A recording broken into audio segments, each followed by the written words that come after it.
যা দারুণ খেতে হয়েছে না বন্ধুরা, দারুণ।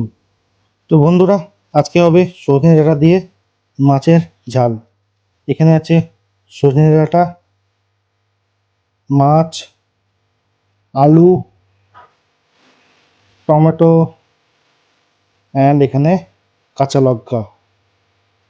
এইখানে কড়াই বসিয়ে দিয়েছি, কড়াই হয়ে গেছে গরম। এরপর দিয়ে দেবো এর মধ্যে সর্ষের তেল।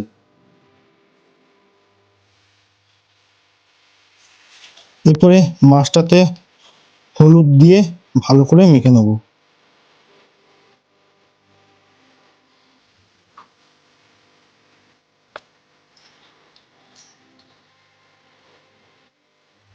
এখানে মাছটা হলুদ মাখানো হয়ে গেছে। এরপর দিয়ে দেবো কড়াইতে। আর এদিকে তেলও গরম হয়ে গেছে।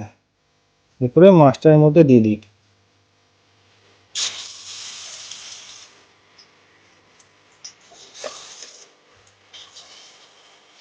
আর এই বাটিতেই একটু আলুটা এর মধ্যে একটু হালকা নুন দিয়ে, হলুদ দিয়ে, নুন দিয়ে মেখে নেবো। আলুটাও মেখে নিয়েছি।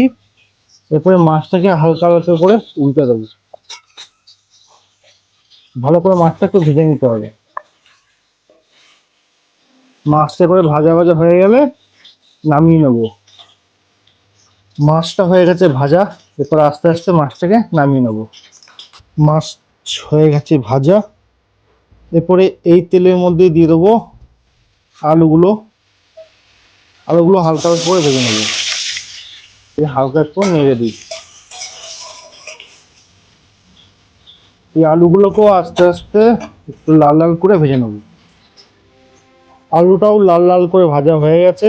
এরপর আস্তে আস্তে আলুটাকে নামিয়ে নেবো। আলুও নামানো হয়ে গেছে। এরপর এই তেলে দিয়ে দেবো একটু কালো জিরে আর সর্ষে সোমবারে। এর মধ্যে দিয়ে দেবো টমেটো।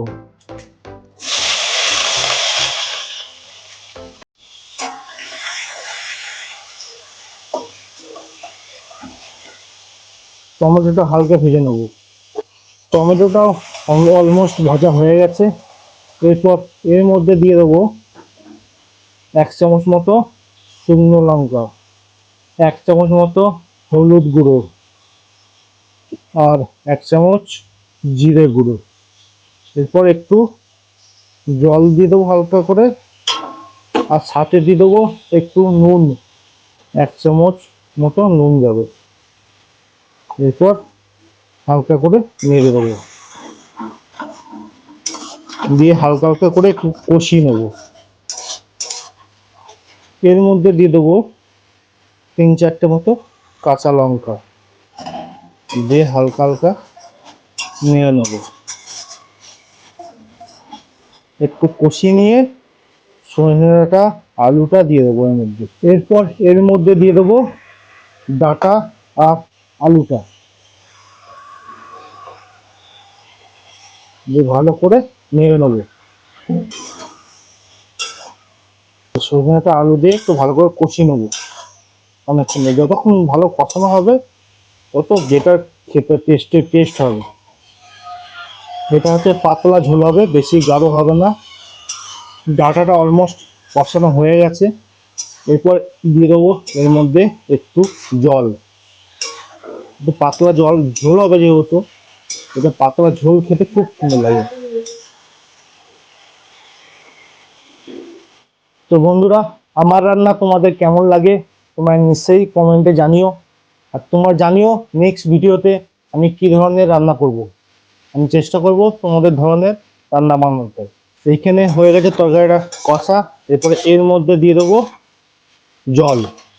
এর মধ্যে আপাতত 1 গ্লাস জল দিই, দিয়ে হালকা করে নেড়ে দিই।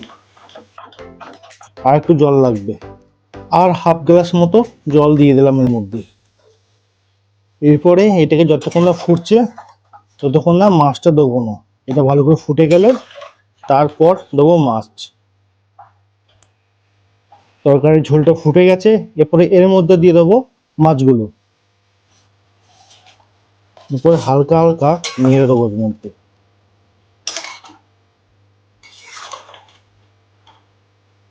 ওই ডাটাগুলো একটু হালকা সিদ্ধ হতে হবে, তাহলেই হয়ে যাবে আমাদের সজনে ডাঁটা দিয়ে মাছের ঝোল। আর একটু ঝোলটা শুকাবো, তারপর নামিয়ে নেবো। যা দারুণ খেতে হয়েছে না বন্ধুরা, দারুণ। তরকারিটা হয়ে এসছে, এরপরে আর একটা ফুট হলেই নামিয়ে ফেলবো।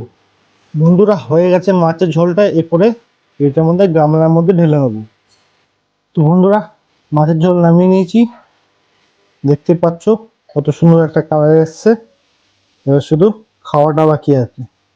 তোমার যদি খাওয়ার ইচ্ছে থাকে তো প্লিজ চলে এসো আমার কাছে। তো বন্ধুরা আমার ভিডিও যদি তোমাদের সবার ভালো লাগে তো please like share and subscribe করে নিও।